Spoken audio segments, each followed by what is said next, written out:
प्यार भरा नमस्कार आप सबको नम्रता की ओर से। और आप सबका बहुत बहुत स्वागत मेरे इस चैनल आइए सुने कहानी में। आज मैं आप सबके लिए पद्मा सचदेव जी द्वारा लिखित एक कहानी लेकर आई हूँ जिसका नाम है गोरे बहन जी। इस कहानी में बंटवारे का ऐसा मार्मिक चित्रण है कि रोंगटे खड़े हो जाते हैं। तो आइए सुने कहानी गोरे बहन जी। गर्मियाँ हर बरस आती हैं। इनके साथ आती है प्यास। प्यास के साथ साथ उभरता है हिमालय पर्वत के पसीने से बहता चिनाब। चिनाब के ख्याल से प्यास कम हो जाती है। जा सकने वाले कश्मीर चले जाते हैं। कश्मीर पहुंचते ही पहले डल लेक देखने की इच्छा होती है। घर की रखवाली करती बुढ़िया की तरह वह हमेशा वहीं मिलती है। और फिर जिसका बचपन इसकी छाती का दूध पीकर जवान हुआ है वो उसे देखकर तृप्त हो जाता है। अपने होटल में सामान सहेजकर मैं बाहर बाग में आ बैठी। एकदम कितनी चीज़ें देखी जा सकती हैं, ये सोचते समय मैं कहाँ जानती थी कि एक आश्चर्य मेरी प्रतीक्षा कर रहा है। घास में सिर उठाती लिली को देखने में मग्न थी, तभी एक साया मेरे पैरों के पास आकर रुका।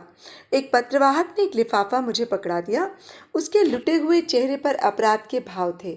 मैंने पत्र खोला। 2 शब्द टेढ़े मेढ़े लिखे हुए थे, पत्रवाहक के साथ चली आओ, गोरे बहन जी। गोरे बहन जी, मैंने जोर से कहा। वो लड़का कुछ कहने को हुआ। उसकी आंखें गोरे बहन जी जैसी थीं, बाकी शक्ल सूरत एक दुकानदार जैसी। मैनेजर भी वहीं खड़ा था। कुछ भी कहने सुनने की गुंजाइश न थी। पत्रवाहक कार साथ लाया था। मैं उसकी बगल में बैठ गई। गोरे बहन जी, मैंने मन ही मन फिर कहा। इतने बरसों बाद कैसे मुझे ढूंढ लिया गोरे बहन जी ने। कितना बड़ा आंगन था उस स्कूल का। पहले मुझे वही याद आया। आंगन में कई जलसे भी होते थे। उसे मैदान कहना ज़्यादा ठीक रहेगा। ये मैदान पहाड़ी पर था। नीचे एक छोटी सी पतली नदी बहती थी जिसे वहाँ के लोग खड्ड कहते थे। खड्ड में गए थे, खड्ड पर जा रहे हैं या खड्ड पर चलोगे, जैसे वाक्य बड़े प्यार से बोले जाते थे। मैं पहली में पढ़ती थी। यह पहली कायदे के बाद आती थी, पर मुझे अपना सबक खूब याद था। कुछ इस वजह से और कुछ गोरे बहन जी की वजह से मैं हमेशा तीसरी कक्षा में बैठती थी। गोरे बहन जी भी उसी क्लास में बैठती थी। तब उस्तानियों को मिस कहने का रिवाज न था। उस्तानी जी या बहन जी कहते। इनका रंग खिली धूप की तरह उजला था। आंखें बहन जी की भी सुंदर रही होंगी, पर मैंने उनका रंग देखकर ही उनका नाम गोरे बहन जी रखा था। उन्हें देखना मुझे बड़ा अच्छा लगता था। 18 या 19 की गोरे बहन जी मैट्रिक पास थीं, सबसे छोटी। जब भी मैं उन्हें गोरे बहन जी कहती तो उनका रंग धुलकर केसरिया हो जाता। सभी उस्तानियां मुस्कुराने लगती।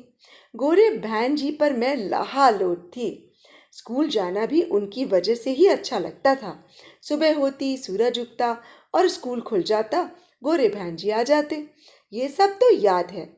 फिर बंटवारा हुआ था जिसमें बाह से बाह और मन से मन बट गए थे। हम जम्मू में थे और मैं चौथी क्लास में पढ़ रही थी। एक दिन प्रार्थना के बाद हल्के भूरे रंग के सूट में दुपट्टा ओढ़े मैंने गोरे बहन जी को खड़े देखा। आश्चर्य व खुशी दोनों ही हुए। जल्दी से प्रार्थना करके मैं उनके सामने शर्माई सी जाकर खड़ी हो गई। हाँ हाँ, गोरे बहन जी ही थे वो। उन्होंने भी मुझे पहचान लिया था और उनका रंग जो देखकर मुझे हमेशा गहरा हो जाता था, फीका पड़ रहा था, जैसे सूरज के ऊपर किसी चिमनी का धुआं धुआं बिखर कर फैल रहा हो। मैंने डर कर कहा, बहन जी, और सहमी हुई अपनी कक्षा में चली गई। आज उन्हें गोरे न कह पाई। उनकी नज़र ने मुझे ऐसा बींध दिया कि मैं सारा दिन उदास रही। वे 5वीं क्लास को पढ़ाने लगी। ये स्कूल भी 5वीं तक ही था। आधी छुट्टी के वक्त मुझे लड़कियां घेर कर बैठती, दुनिया जहान के गीत में गाया करती। स्कूल की मोटी माई के बनाए गोभी के खट्टे डंठल खाते खाते वे मेरा गाना सुनती रहती। ऐसे स्वाद डंठल बनते थे कि आज भी मुंह में जीभ घूमनी शुरू हो रही है। एक स्टॉप सिग्नल पर कार रुकी थी। एक बेहद कुरूप औरत पैसे मांग रही थी। पैसे टटोलने लगी। जब तक मेरे हाथ में कुछ आता, कार फिर चल पड़ी थी और फिर गोरे बहन जी की रील मेरे दिमाग में घूमने लगी। आधी छुट्टी की घंटी बजते ही एक दिन वे मेरी क्लास के द्वार पर आ खड़ी हुई थीं। उन्हें देखकर मेरी सब सहेलियां बाहर चली गईं। मैं खड़ी डरी सी उन्हें देखने लगी। उन्होंने कहा, वो गीत जो तुम उस दिन गा रही थी, मुझे सुनाओ। वे उस्तानी की कुर्सी पर बैठ चुकी थीं। मैंने कहा, कौन सा गीत? वही जो हुआ सो हुआ। मैं उनके सामने टाट पर बैठ गई और गाने लगी। मैंने आंखें मूंद लीं। शायद उन्होंने भी मूंद ली होंगी। अपनी आवाज़ को खूब मुलायम और उदास करके मैं गा रही थी।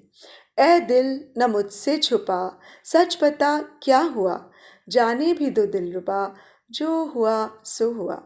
तारे गिने रात भर, जाने कब याद में सो गई। वो ख्वाब था मत भरा, जिसमें बेहोश सी हो गई। कोई नींद में मुझसे रूठकर मुझको लूट कर चल दिया।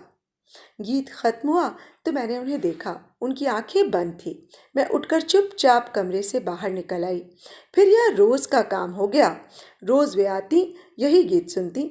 अपनी योग्यता का ऐसा निरादर मैंने कभी न सोचा था। मुझे बीसियों गीत याद थे। मैं सोचती गोरे बहन जी कभी किसी और गीत की भी फरमाइश करेंगी, पर ऐसा ना होता। गीत के सिवाय हम लोगों में कोई डायलॉग भी ना होता था। मैं तन्मय होकर अपनी महबूब उस्तानी को रिझाने के लिए गाती थी, पर वे जैसे मेरी उपस्थिति से बेखबर कहीं और चली जाती थीं। जब उनकी आंखें खुली रहती तब वे शहद के कटोरों जैसी मस्त उन आंखों को सिकोड़े, अपने होठों को सीटी बजाने के से अंदाज में मोड़े न जाने क्या सोचती रहती थीं। फिर मैं उनकी क्लास में आ गई। तब वे कभी कभी मुझे देखकर मुस्कुराती। उनके होंठ किसी सिकुड़ी हुई कली की तरह होते जो बोलने पर फूल बनकर खिल जाते। वे हमेशा सादे रंग पहनती, कभी बिंदी न लगाती, जैसे उम्र उन्हें काट रही थी। लड़कियां मुझे छेड़ती, गोरे बहन जी की पूंछ। मुझे अच्छा लगता था। मैं उन्हें बेहद चाहती थी।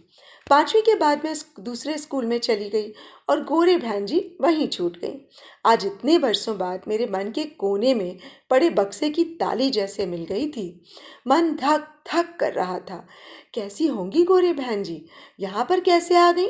मेरा पता उन्हें कैसे चला? कौन इन बातों का उत्तर देता? मेरा जिस्म जैसे गर्म कांगड़ी था और उसमें से जोरों का धुआं उठ रहा था। मैं वो गीत याद करने लगी, जो हुआ सो हुआ। तभी गाड़ी रुक गई। सामने एक घर था जिसे मैंने एयरपोर्ट से आती बार देखा था। हरे रंग का फाटक, उस पर झूलते देवदार, उर्दू में लिखे नाम, हिंदी में लिखा पता। मैंने उसे खूब ध्यान से देखा था। चटक हरा रंग तनिक हल्के रंग की बेल से गुथा हुआ था। फाटक के साथ के दोनों दरवाजे से एक औरत बाहर आई। मुझे देखकर कहा, आइए, मम्मी जाग गई हैं। बरामदा पार करके बैठक के सामने ही वह कमरा था जहां मुझे वो औरत ले गई। एक साफ सुथरे पलंग पर एक मरीजा कश्मीरी तरह से सिर पर दुपट्टा ओढ़े लेटी थी। मेरा मन गले तक भर आया। मैं सामने जाकर खड़ी हुई। वे मुझे देखकर जरा सा मुस्कुराईं। पलंग की पाटी पर सिर रखकर मैं सुबकने लगी। उनके शिथिल हाथ का स्पर्श मैंने अपने बालों पर महसूस किया। मैंने सिर उठाकर पानी से भरी आंखें उन पर गड़ा दी। वे मुस्कुरा रही थीं। उनके चेहरे पर संतोष था, गर्व था कि मैं आज भी उन्हें प्यार करती हूँ। कमरे में ऊंचा लंबा फौजी था। एक बूढ़े शख्स थे। गोरे बहन जी ने अपनी कमजोर आवाज में उनसे कहा, यही मुझे गोरे बहन जी कहती थी। फिर उस गोरी लड़की के इस तरह बूढ़े हो जाने का दुख उनकी आंखों में उतर आया। मेरी तरफ देखकर बोली, अब नहीं कहोगी? मैंने उनके दोनों हाथ पकड़कर टूटते टूटते लफ्जों में कहा, गोरे बहन जी। नहीं कह सकती ना। फिर एक आह भरकर बोली, चलो वो गाना ही सुना दो। मुश्किल काम था, पर मैं गाने लगी। गले से गा रही थी और हाथों से मैंने अपना दिल मजबूती से पकड़ा हुआ था। जब गाना खत्म हुआ तो वे सो चुकी थी। शाम भी गिर रही थी। उसी औरत ने मुझसे कहा, मम्मी आप सोएंगी, इंजेक्शन दिया है, अब शायद सुबह ही जागें। आप सुबह आइएगा।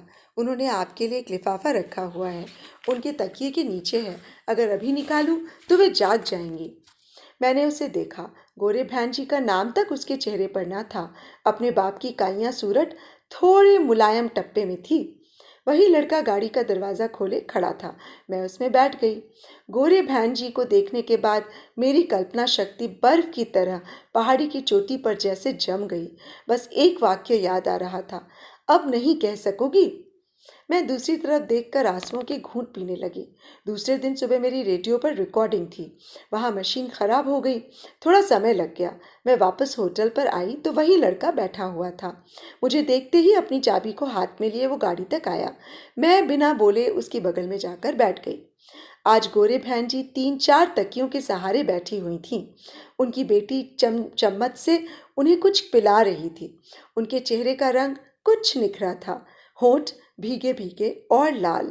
मुझे देखते ही वे मुस्कुराईं और बेटी को और पिलाने से मना कर दिया। फिर बोली, ये मेरी बेटी है।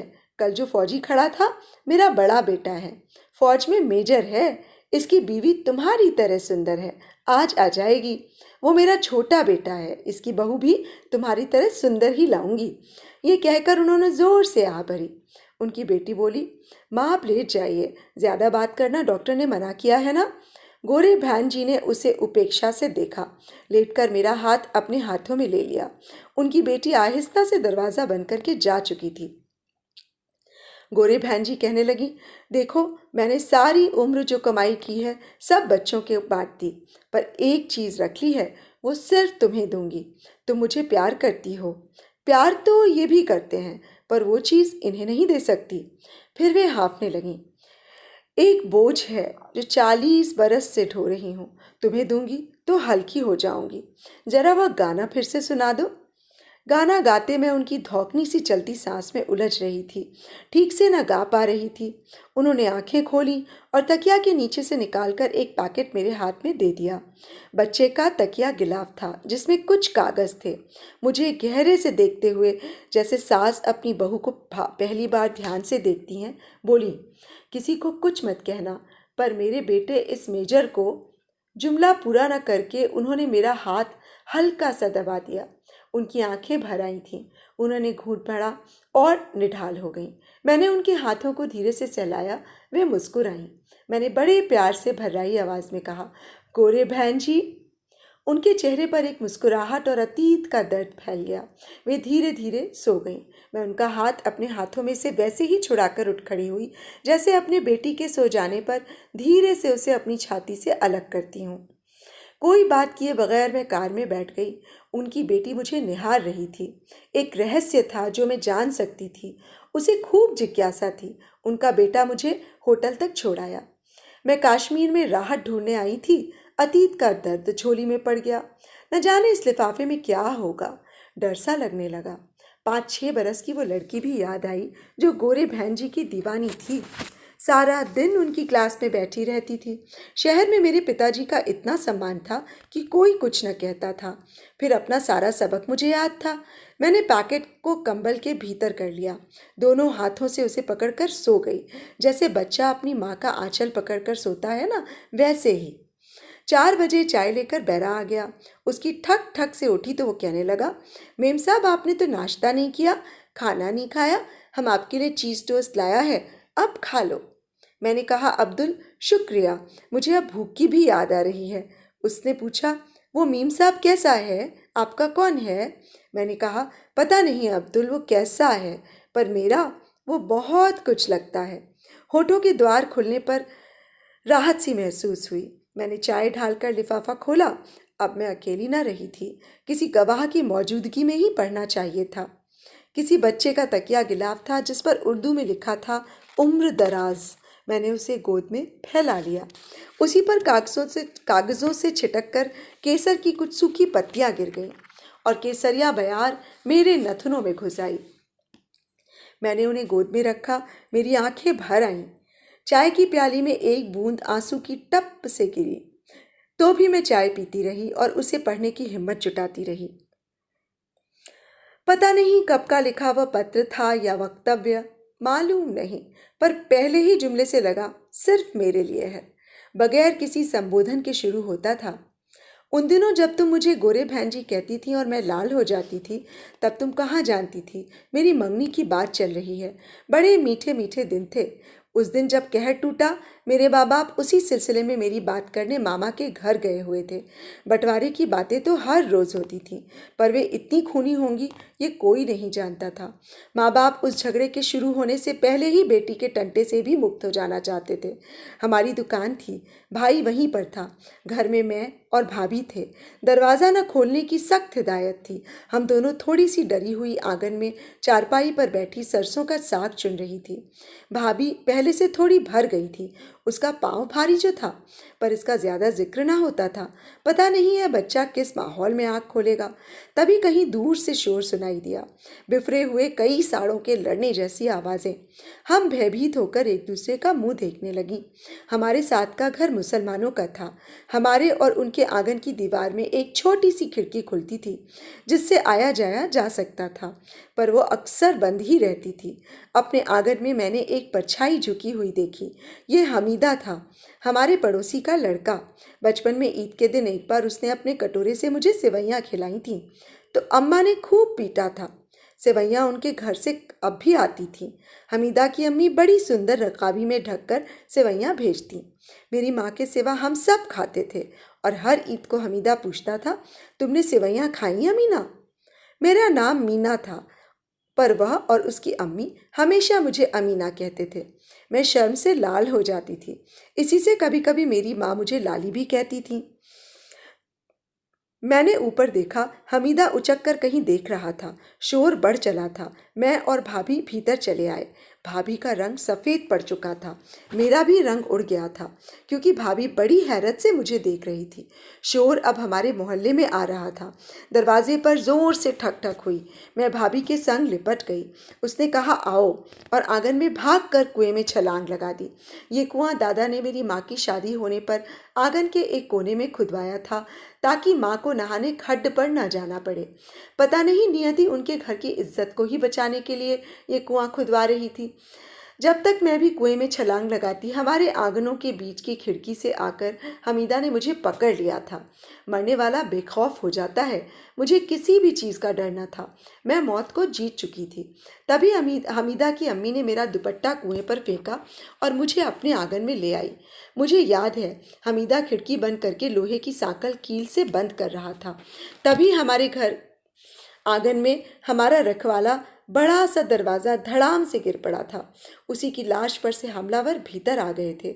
हमीदा खिड़की बंद कर चुका था, और उनकी दुकान का सामान जिस कमरे में था, वहीं एक बोरी पर वे माँ बेटा मुझे बिठाकर बाहर से ताला लगाकर जा चुके थे। उस कमरे के पिछवाड़े में उन्हीं का अहाता था। वहाँ एक दरवाज़ा भी था। अम्मी ने जाते जाते कहा था, दरवाजे के बाहर गुसल खाने हैं। जैसे मैं जानती ना थी। सैकड़ों आवाजें माहौल को पीट रही थीं। मैं बुत हो गई थी। हमारे घर का बरसों का सामान लुट रहा होगा। रात अंधेरी थी, सफा चट, पर तारों की रोशनी थी। पिछवाड़े की सीढ़ियों से मैंने छत पर जाकर झरोखे से मैं अपना आंगन देखा। आंगन में हमारी रजाइयों को ओढ़े कई लोग सो रहे थे। कई अलाव जलाकर दिन में कत्ल किए हाथों को आग में सेक रहे थे।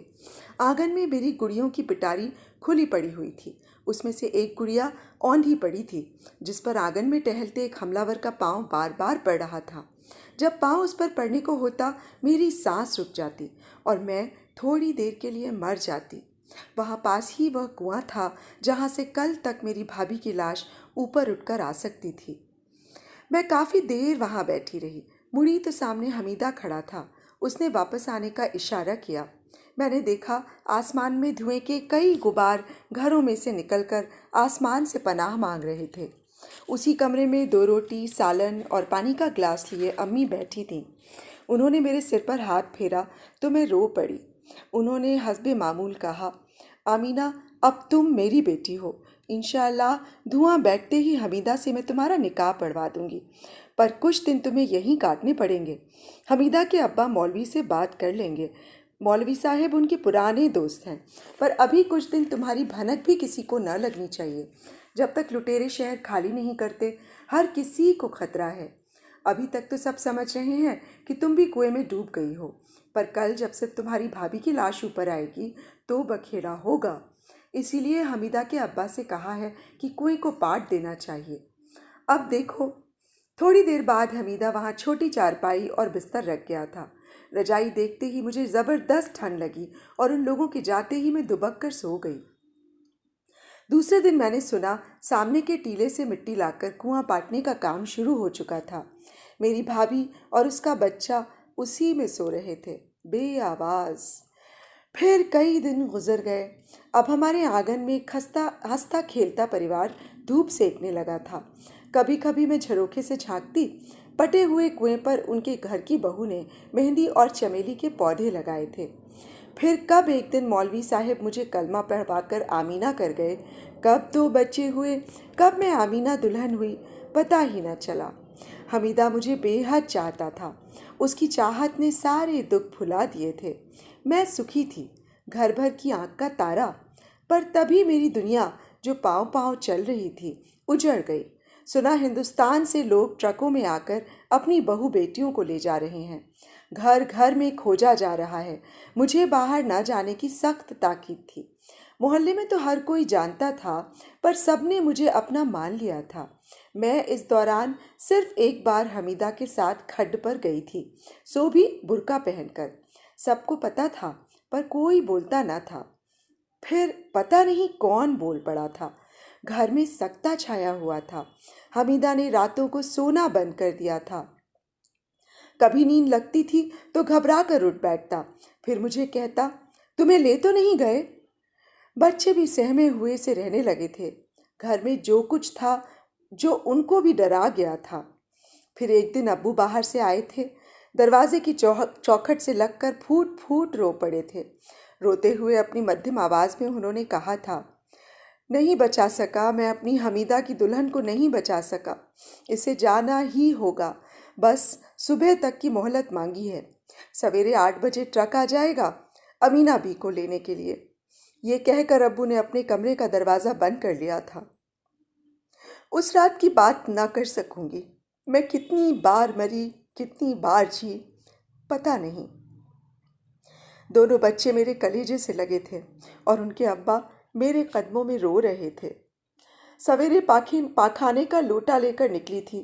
ताहिर 1.5 बरस का था, जैनब 6 माह की। वो मुझे देखकर मुस्कुराई थी। ताहिर ने पूछा, अम्मी किधर जाते? मैंने लोटा दिखा दिया था। उसके तकिए का कवर सीने से लगाए मैं हिंदुस्तान आ गई। पता नहीं कौन सा रास्ता था, क्या दिन था। सीमा पर कई लोग खड़े थे, पर मेरी कई साथियों को उनके घर वालों ने पहचाना तक नहीं और देख के मुंह मोड़कर चल दिए। पर मेरे बहनोई ने मुझे ट्रक से उतरते ही पहचान लिया। वहीं से सीधे उनकी दुल्हन बनकर मैं उनकी गृहस्थी में आ गई।